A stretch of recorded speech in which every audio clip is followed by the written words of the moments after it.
Uma boa noite a todos, meus amigos. É uma alegria muito grande, um prazer muito grande poder estar aqui mais uma vez, buscando trazer uma mensagem como são as mensagens advindas do Evangelho segundo o Espiritismo e do Livro dos Espíritos. Na noite de hoje, nós vamos ter a oportunidade de falar de um tema muito interessante, um tema muito importante. Ele está inserido dentro do capítulo 10 do Evangelho segundo o Espiritismo, que é bem-aventurados os misericordiosos. Sempre que a gente estuda esse capítulo, sempre que a gente cai nesse tema, a gente tem a necessidade ou a possibilidade, digamos assim, de refletir a respeito do nosso senso de misericórdia. Como nós enxergamos os outros? Como nós enxergamos as falhas, as imperfeições, os equívocos dos outros? Por que eu coloco isso? Por uma razão muito simples. Hão de convir. Todos nós, sem exceção, aqui estamos dentro de um contexto de necessidade de aperfeiçoamento. Viemos, através do processo reencarnatório, com o propósito de aperfeiçoarmos todos nós, sem exceção. Em assim sendo, isso quer dizer, naturalmente, que somos seres imperfeitos, que estamos em busca de um estágio de aperfeiçoamento que nós ainda não conseguimos em existências anteriores. Essa é a razão pela qual a gente reencarna e vem aqui em busca do quê? De melhorar como ser, melhorar como espírito, melhorar moralmente. Esse é o caminho que nos conduz à objetividade da nossa encarnação, que é o aperfeiçoamento moral. Claro que também o aperfeiçoamento intelectual, indiscutivelmente. Mas o aperfeiçoamento moral é fundamental para o progresso do espírito. A gente sabe disso. Necessário se faz que nós vençamos em nós alguns gêneros de imperfeições que ainda estão muito vivos e de uma complexidade muito grande por conta dos efeitos que eles produzem em nós e nas outras pessoas que conosco se deparam ou se depararão ao longo da nossa existência. Uma vez que nós, dependendo dos nossos posicionamentos, nós podemos fazer toda a diferença em determinadas circunstâncias das nossas e da vida dos outros.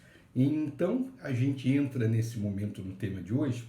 Ele está então no capítulo 10, bem-aventurados os misericordiosos. Toda vez que a gente fala misericordiosos, a gente vai longe, a gente já vai àquela ideia misericórdia. Puxa vida, a importância da misericórdia, a importância de sentirmos com relação ao nosso irmão, às pessoas que conosco convivem, esse sentimento tão bonito, esse sentimento tão puro e tão positivo que é a misericórdia. É compadecermos-nos, é procurarmos sentir a dor do outro, as aflições, as angústias. Isso é muito importante. No momento em que conseguimos trabalhar esses valores e esses sentimentos, indiscutivelmente nós estamos aí dentro da trajetória que nos leva efetivamente à objetividade desse momento nosso existencial, que é aperfeiçoar-nos realmente. Já sentimos o outro, já é um grande passo. Né? Então o tema de hoje ele está no item 11. Olha só, esse tema é muito conhecido. Ele diz o seguinte: não julgueis para não serdes julgados. Olha que coisa. Aquele que estiver sem pecado, que atire a primeira pedra. Não precisaria nem lê-lo, na verdade, porque é de conhecimento de todos. Mas como é um trecho pequeno, nós vamos fazer a leitura aqui para depois a gente fazer os comentários. Né? Então no item 11 ele diz o seguinte: não julgueis, pois, para não serdes julgados, porque com o juízo que fizerdes os outros, sereis julgados, e com a medida com que medirdes, vos medirão também a vós. Isso é um texto de Mateus, capítulo 7, versículos de 1 a 2.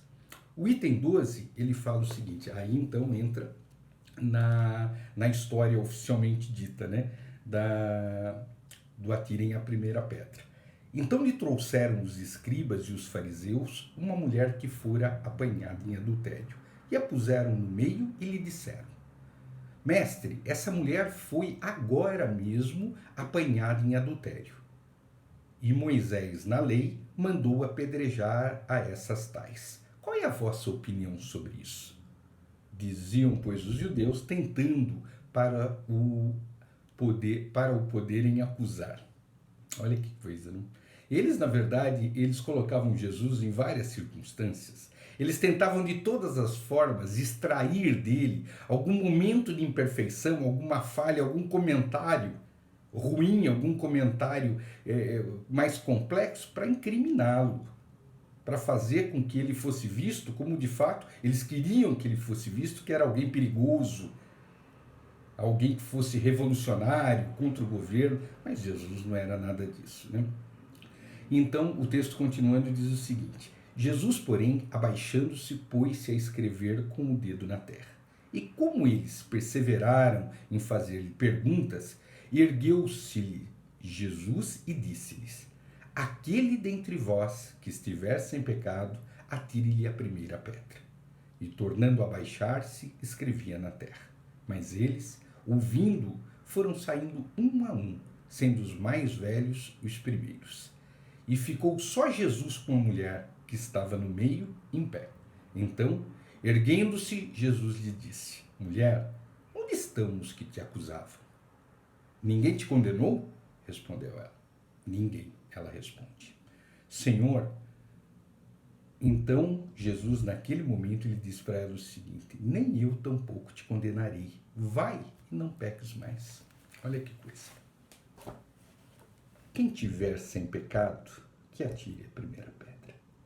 Não teríamos nem a necessidade de tecermos grandes comentários a respeito. Meus amigos, olhemos para cada um de nós. Mas não olhemos para o estereótipo de cada um de nós, para a casca de cada um de nós. Olhemos para o interior de cada um de nós.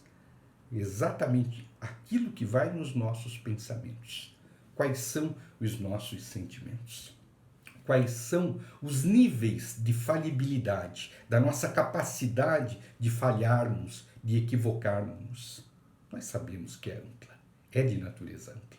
Nós sabemos por conta do nível de imperfeições das quais nós ainda somos dotados, e justamente estamos no lugar certo, porque nós viemos a esse plano justamente para evoluirmos, para crescermos. E como se cresce nesse sentido? Vivenciando as experiências, mas passando por elas de forma positiva.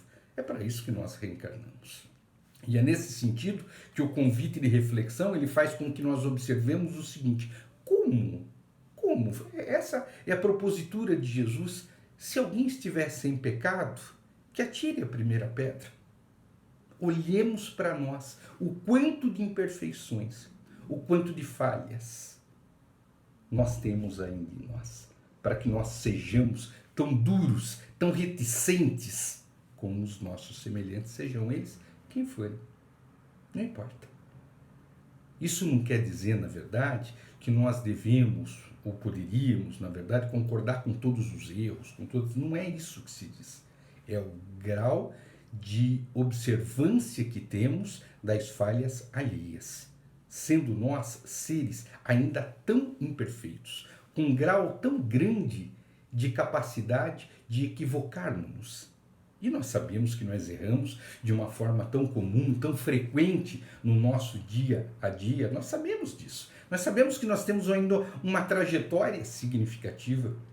Então Jesus, quando olha para aquela mulher naquela situação e fala para eles: quem estiver sem pecado, atire. Quem atiraria uma pedra naquela mulher? Quem não errou? Quem não erra ou quem não errará, meus amigos? Nesse grau de evolução no qual nós nos encontramos, claro que aqui estamos justamente para isso.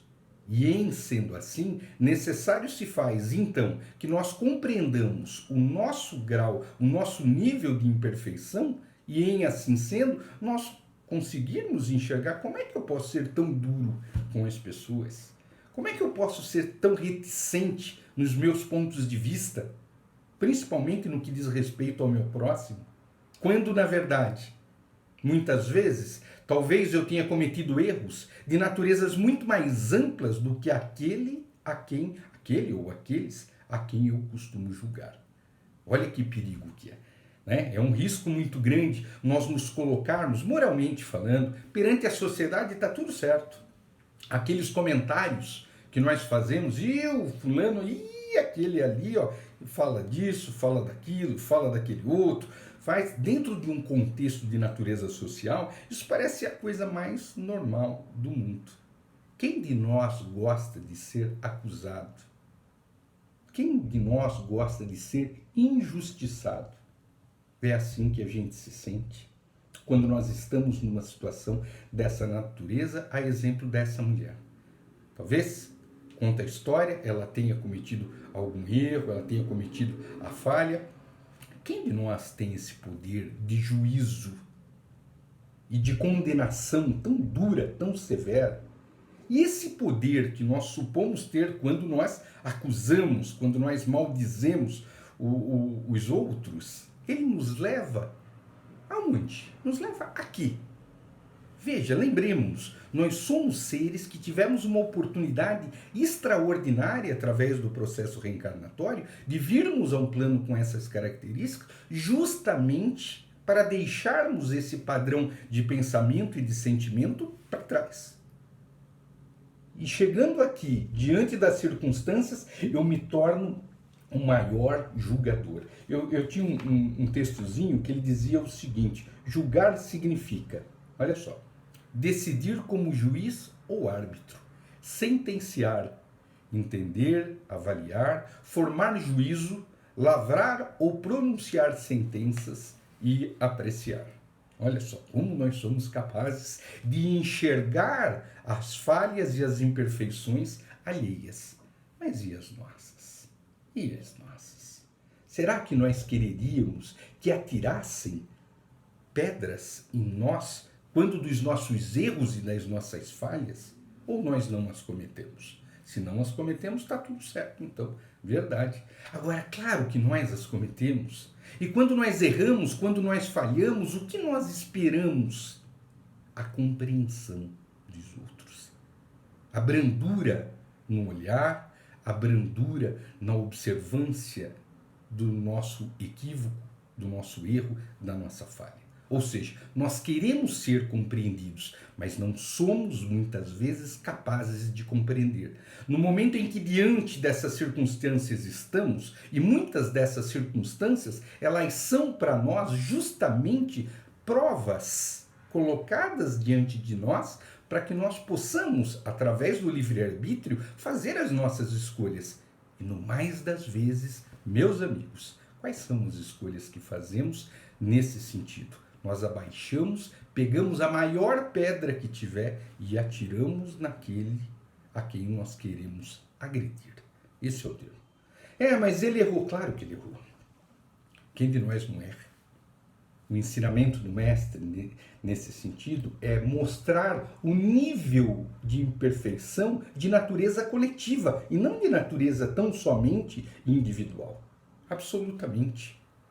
De natureza coletiva, nós somos seres falhos. É nesse sentido que vejamos, da mesma forma que nós podemos abaixar e pegar uma pedra grande e atirar, nós podemos ponderar. Nós podemos, de forma serena, de forma branda, de forma equilibrada, irmos inclusive àquele que errou, buscando ajudá-lo, orientá-lo, instruí-lo. Não sei. Cada circunstância é uma circunstância ímpar, porque não são todas iguais. Ímpar, no sentido de que cada possibilidade de exercício da caridade, ele vem a nós realmente, vem justamente ao encontro daquilo que nós podemos decidir entre o bem e o mal. No entanto, nós sabemos como funciona isso. Viemos para fazer a diferença, viemos para fazer o bem diante de que momento? Justamente diante das provas. E uma das provas que ainda tem uma natureza muito forte, muito rígida conosco, é justamente a capacidade de sermos enrijecidos tão fortemente com relação aos nossos semelhantes, com relação aos nossos irmãos. Por isso, onde o texto? Por isso, quem tiver sem pecado, que atire a primeira pedra, mas quem sem o pecado? O pecado no sentido da imperfeição, do erro, do engano, do equívoco. Tem uma questão do livro dos Médiuns, quem puder ler oportunamente, leia, que está dentro do texto Caridade e Amor ao Próximo. Ela é curtinho. Ela diz o seguinte, questão 886. Qual é o verdadeiro sentido da palavra caridade? Como entendia Jesus? Benevolência para com todos, indulgência para as imperfeições alheias, perdão das ofensas. Qual é o verdadeiro sentido da caridade, da palavra caridade, segundo Jesus? Meus amigos, se ele nos ensinou que fora da caridade não há evolução, ou seja, não há salvação nesse sentido, a indulgência, ele coloca aqui na questão, como sendo um dos fatores primordiais para o nosso aperfeiçoamento, para o nosso desenvolvimento. A indulgência é justamente nós abrandarmos a nossa capacidade de julgarmos tão duramente o outro, tão severamente o próximo, e sermos rígidos sim, mas conosco, com os nossos pensamentos, com os nossos sentimentos, consequentemente com as nossas atitudes, mas não com o outro. A indulgência manda nós buscarmos fazer para o outro, de fato, aquilo que nós quereríamos que a nós fosse feito. Sempre eu quero a brandura, sempre eu quero a apaziguação, independente do erro, sempre quero. É isso que eu devo querer para o outro. Então ele nos ensina a indulgência para as imperfeições alheias e o perdão das ofensas. Sem essas características, nós não chegamos lá. Essa é que é a verdade. No português, bem claro, se nós ainda estamos num estágio onde nós nos mantemos ainda dentro desse padrão vibratório que nos faz ser tão reticentes, tão duros e enrijecidos, é sinal claro e evidente que eu ainda tenho ajustes a serem realizados em mim, e tão logo eu consiga ajustá-los, aí sim eu darei outros passos. Mas o meu orgulho, via de regra, o meu sentimento de egoísmo me priva da possibilidade, da oportunidade de fazer ao outro aquilo que eu gostaria que a mim fosse feito. É nesse sentido que eu me torno duro com o outro. Duro com o outro. Mas eu não gostaria que fossem duro comigo. Ao contrário, sempre que diante de uma circunstância dessa natureza, como eu gostaria que as pessoas me compreendessem, relevassem, me tolerassem. Essa é a razão pela qual o tema busca nos mostrar. Viemos em busca da evolução, viemos em busca do aperfeiçoamento. Fora da caridade não há salvação, o Mestre ensinou. Então, quando diante de circunstâncias que façam com que nós tenhamos a oportunidade de abrandarmos o nosso ser, abrandarmos no sentido de julgarmos o outro dentro de um contexto de brandura, de serenidade, façamos ou reflitamos antes de fazer. Por quê?